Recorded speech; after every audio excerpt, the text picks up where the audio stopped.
दो लोगों को ईर्ष्या होती है, एक जो बहुत कुछ बन गए हैं और एक जो बहुत मेहनत करने के बाद भी कुछ नहीं बन पाए। इन दोनों में ईर्ष्या रहती है।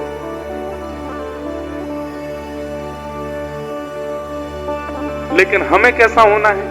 बहुत कुछ करने के बाद, बन जाने के बाद भी तृण के समान रहना है, और बहुत कुछ करने के बाद भी कुछ ना बन पाने पर भी यही रखना है। ठाकुर जी चाह रहे हैं कि तू छोटो ही रहे, ठाकुर जी चाह रहे हैं भैया तू नेक ही रहे, ज्यादा बड़े मत आगे, कोई बात नहीं, छोटा कह रहे तो छोटा ही रह लूंगा।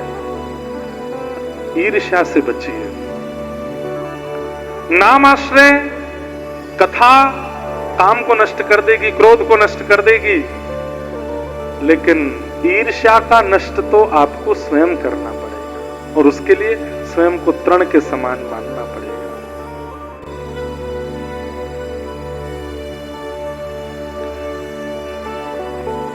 हम सब लोगों ने स्कूल में, आप सब जितने भी लोग यहां बैठे हैं, जो स्कूल गया है हो ही नहीं सकता कि अपनी 8वीं 9वीं कक्षा में यह श्लोक आपको स्कूल में ना पढ़ाया गया हो। 9th के बाद हिंदी संस्कृत में चॉइस होती है, पर 9वीं से पहले 7वीं 8वीं में तो संस्कृत पढ़ाई ही जाती है हर बच्चे को। कॉन्वेंट स्कूल में भी पढ़ते हैं, अब की पता नहीं। और वहां एक श्लोक सबको पढ़ाया जाता है, नमन्ति फलिनो वृक्षा नमन्ति गुणिनो जना शुष्क काष्ठानि मूर्खाश्च न नमन्ति कदाचन। फलित वृक्ष झुकता है, जैसे फलित वृक्ष होता है उसका स्वभाव झुकने का होता है, ऐसे गुणी व्यक्ति का स्वभाव भी झुकने का होता है। लेकिन शुष्क काष्ठ जिसमें फल नहीं लगते वो सीधा खड़ा रहता है, और जिसमें फल नहीं लगते वो सीधा खड़ा रहता है, और आंधी आने पर उसका टूट के गिरने का चांसेस सबसे ज्यादा होते हैं। ऐसे ही जिस व्यक्ति के अंदर गुण नहीं होते, जिस व्यक्ति के अंदर फल नहीं होते, गुण नहीं होते, वो झुकना नहीं जानता, और दुनिया में जब तूफान आता है तो उसका गिरना निश्चित होता है। इसलिए झुक के रहिए, छोटे रहिए, ईर्ष्या कभी नहीं आएगी चित्त में। और ऐसे को ही भक्ति पथ का, धर्म पथ का, भागवत पथ का, वैष्णव पथ पर चलने का अधिकार है। और सीधी बात कह दें तो हरि प्रियों की जो लिस्ट है ना ठाकुर जी के पास, जिनसे ठाकुर जी प्रेम करते हैं, उस लिस्ट में अपना नाम चढ़ाने का आपको अधिकार मिल जाएगा। ठाकुर जी के प्रिय बन जाओगे। निर्मत्सराणाम सताम। विषय सुना, अधिकारी सुना। अब तीसरी बात, श्रीमद् भागवत हमारा किससे संबंध कराती है और कैसा संबंध कराती है? वैद्यम वास्तव मत्र वस्तु शिवदम। कथा ठाकुर जी से संबंध कराती है। और कैसा संबंध? कल्याणकारी। एक बात तो निश्चित है बंधु, अगर आप भक्ति पथिक बन गए हो तो आपके लिए भगवान भगवान तक नहीं रहेंगे, भगवान आपके कुछ हो जाएंगे। या तो उनमें पुत्र की भावना, या तो भाई की भावना, या मित्र की भावना, या गुरु की भावना, ये भावना तो प्रकट होगी। वो ईश्वर से थोड़े उठ जाएंगे ऊपर, और ईश्वर से उठ के कुछ अपने लगने लगेंगे। हमारे पुराने भक्तों की तो कथाएं आप खूब सुनते हो। नए नए भक्तों में भी आजकल 10, 15, 20 सालों में भी ऐसे ऐसे भक्त हुए जिन्होंने ठाकुर जी संबंध माया और ठाकुर जी ने उसको निभाया।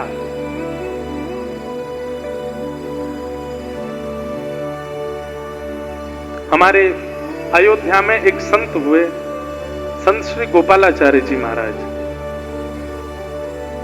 पुराने सत्संगी उनका नाम जानते हैं। जो पुराने सत्संगी होंगे, बहुत सत्संग जिन्होंने किया होगा, वे उनका नाम जानते होंगे, संत श्री गोपालाचार्य जी महाराज। हमने तो उनका दर्शन नहीं किया, पर अयोध्या के संतों से उनके बारे में सुना है।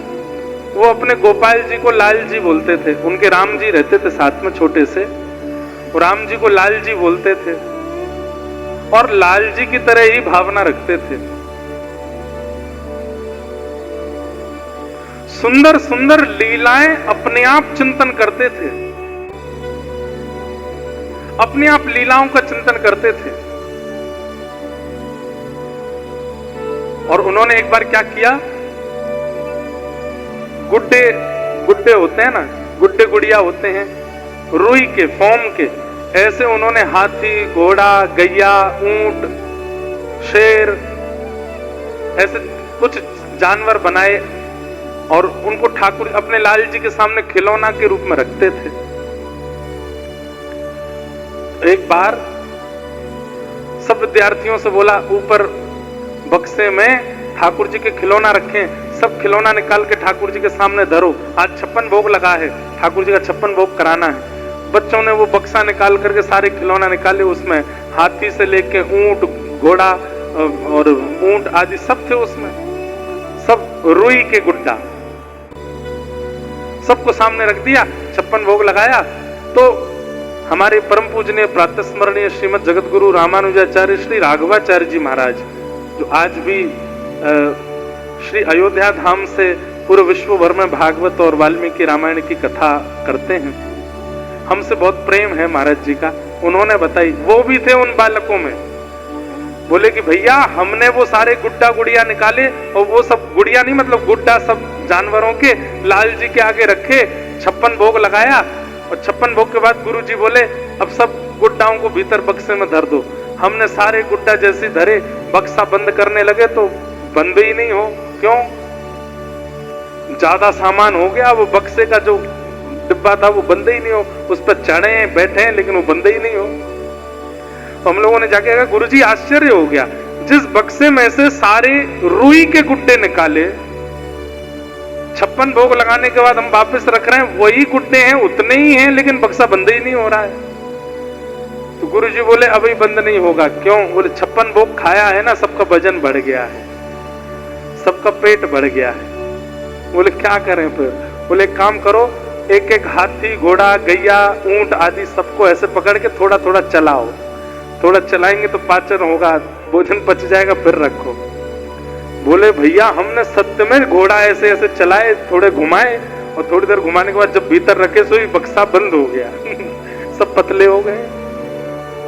कहने का अभिप्राय, संबंध मानेंगे आप ठाकुर जी से तो ठाकुर जी निभाएंगे। आपने उनको लाला माना है तो वो फिर लाला की तरह व्यवहार करेंगे। अब कई लोग ठाकुर जी को बालक मान लेते हैं, ठीक है ये हमारे लाला हैं, अपने लाला को तो एसी में सुलाते हैं, ठाकुर जी को तो पंखा भी बंद कर देते हैं रात को, अपने लाला को तो हर 5 मिनट में देखने जाते हैं, ठीक तो है, रो तो नहीं रहा, ठीक है ना, कुछ है तो नहीं। ठाकुर जी सुबह देखने के बाद रात्रि हो गई, अभी तक दिखे ही नहीं कैसे हैं।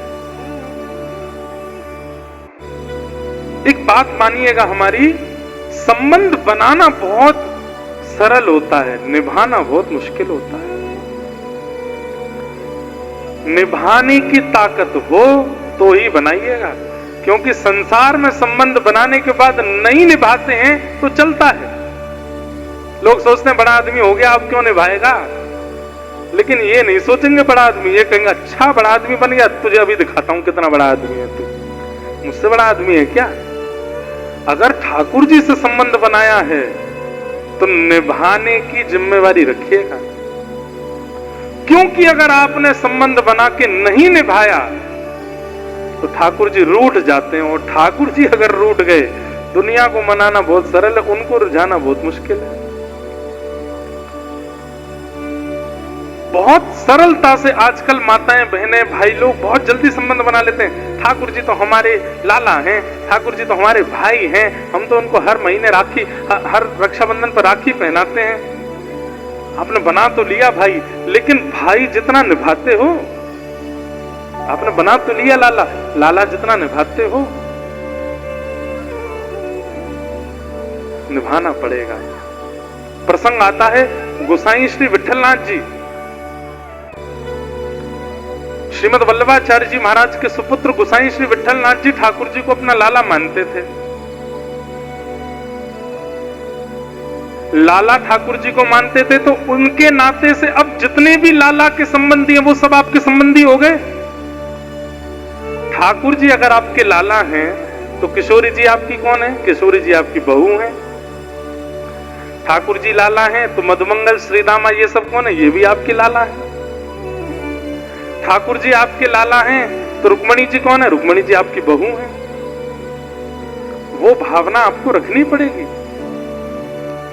अब हमसे लोग पता नहीं क्या क्या बोल देते हैं। कई लोग हमको गुरु जी बोलते हैं, कई लोग हमको महाराज जी बोलते हैं। एक कथा में एक व्यक्ति हमको जीजा जी बोल रहा था। मैंने कि जीजा क्यों बोली भैया तेने? बोले मैं किशोरी जी को अपनी बहन मानता हूं तो ठाकुर जी उनके घरवारे हैं और ठाकुर जी के आप सखा हो तो ठाकुर जी हमारे जीजा जी हो, जीजा जी के सखा भी है जीजा जी, इसलिए जीजा जी। अभी एक नया सुनो, एक व्यक्ति अभी हमको नाथ द्वार में मिला। अभी मैं नाथ द्वारा गया था यहाँ आने से एक दिन पहले, तो निकल रहा था तो जो लोग पहचानते जाते कुछ बोलते रहते, तो एक बालक बोला नाना जी रुको। मैंने कहा अरे कौन सा देवता आयो मेरो? नाना जी नाना जी का मतलब क्या हुआ? मेरी बेटी का बेटा। मैंने सुन गाड़ी रोको, गाड़ी में इधर आओ भाई। मैं तेने मुझे नाना जी कैसे बोलो? बोले मेरी माता जी आपको अपना पिता मानती हैं। जब से वो आपकी कथा सुनी है तो वो कहती हैं कि इन्होंने ही मुझे सब कुछ सिखाया। इनकी कथा सुन के ही मैं जीवन क्या है वो जान पाई हूँ। और सब कुछ बताने वाला, जीवन में राह दिखाने वाला या तो गुरु होता है या पिता होता है। अब मेरी माता जी ऑलरेडी दीक्षा पहले ले चुकी हैं तो गुरु तो उनके हैं, लेकिन आप भी उनको सिखाते हो इसलिए वो आपको पिता मानती हैं। और वो आपको पिता मानती हैं तो मेरे तो आप नाना जी हुए ना। मैंने कहा जय हो भाई, तेरा धन्य भाग। मैंने कहा सुन अब एक बात और सुन जा। बोले क्या? मैंने अब ठाकुर जी भी तुम्हारे नाना जी हैं, नाना जी के सखा भी नाना जी हुए। तो अब जब जब ठाकुर जी को प्रणाम करो तो यही कहना नाना जी की जय हो। वृंदावन जाओ तो यही कहना कहां जा रहे हैं? वो नाना जी से मिलने जा रहे हैं। संबंध बनाना बहुत सरल होता है और आजकल तो एक ट्रेंड बना है संबंध बनाना। ठाकुर जी को गोद में लिए घूम रहे हैं, कोई उनको मीरा की तरह प्रियतम मान रही है, कोई उनको यशोदा की तरह लाला मान रही है, कोई उनको दाऊ दादा की तरह भाई मान रहा है। बनाना बहुत सरल है पर अगर नहीं निभाया ठाकुर जी नाराज हो जाएंगे। गोसाई श्री विठलनाथ जी आपके 7 पुत्र थे। कितने पुत्र? 7। एक दिन आपने मंदिर जाते हुए एक चूड़ी पहनाने वाली को देखा, उससे कह दिया मेरी 7 बहुएं हैं, घर पे जाके उनको चूड़ी पहना दो और उसका जो भी वेतन हो हमसे ले लेना। मेहतरानी वो चूड़ी पहनाने वाली गई घर पे और उसने जब 7 बहुओं को चूड़ी पहना दी तो 8वां हाथ आया किशोरी जी का। छोटे छोटे हाथ किशोरी जी ने अपने हाथ आगे किए। अब चूड़ी पहनाने वाली बोली मेरे को तो 7 की आज्ञा, लेकिन इतनी सुंदर, इतनी सुकुमारी और नेक्सी सी लाली हाथ आगे कर रही है।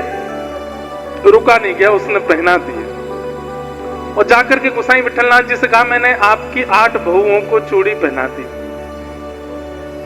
गोसाई जी विठलनाथ जी बोले 8 नहीं 7 बहू हैं हमारी। बोले 7 हैं पर मैंने तो 8 को पहना ही है। 7 तो बड़ी बड़ी आई थी, 8 भी छोटी सी आई थी। गोसाई जी बोले देखो तुमको पैसा ज्यादा चाहिए तो तुम हमसे मांग लो, लेकिन ये झूठ मत बोलो। 8वां कोई है ही नहीं। हमारे घर में केवल 7 महिलाएं हैं और वो 7 पुत्रों की पत्नी हैं। 8वीं कौन सी आ गई? बोले आपको नहीं पैसा देना तो मना कर दीजिए, लेकिन मैंने चूड़ी 8 को पहनाई। जब गोसाई जी ने पैसे नहीं दिए 8वें हाथ के, तो रात्रि में स्वप्न में किशोरी जी आई और रोने लगी। किशोरी जी को रोता देख गोसाई जी बोले हे प्रिया जी, हे श्यामाजू, आप क्यों रो रही हो? बोले आप मुझको अपनो नाय मानो या मारे रो रही हो? बोले क्यों? बोले आप ठाकुर जी को अपनो लाला मानो? बोले हाँ। बोले वो लाला भाई तुम्हें कौन भाई? बोले आप हमारी बहू रानी भाई। बोले बहू रानी भाई तो केवल आपने 7 बहुओं को ही चूड़ी क्यों पहनवाई? 8वीं बहू का चिंतन आपके मन में क्यों नहीं आया? और मैंने अगर अपने आप हाथ बढ़ा के चूड़ी पहन ली तो आपने पैसे नहीं दिए उसको। ये बात सुनकर के गुसाई जी बहुत रोए, बोले मुझको क्षमा कर दो, मुझसे अपराध है क्या। गुसाई जी तो इतने बड़े प्रेमी हैं कि उनके अपराध को क्षमा कर दिया, लेकिन हम इतने बड़े प्रेमी नहीं हैं। अगर हमसे चूक हुई ठाकुर जी क्षमा नहीं करेंगे। इसलिए लाला मानिए, प्रियतम मानिए, पति मानिए, भैया मानिए, गुरु मानिए, जो जी चाहे मानिए ठाकुर जी को, लेकिन एक बात याद रखिएगा, निभाना पड़ेगा। और अगर नहीं निभाया तो ठाकुर जी नाराज हो जाए।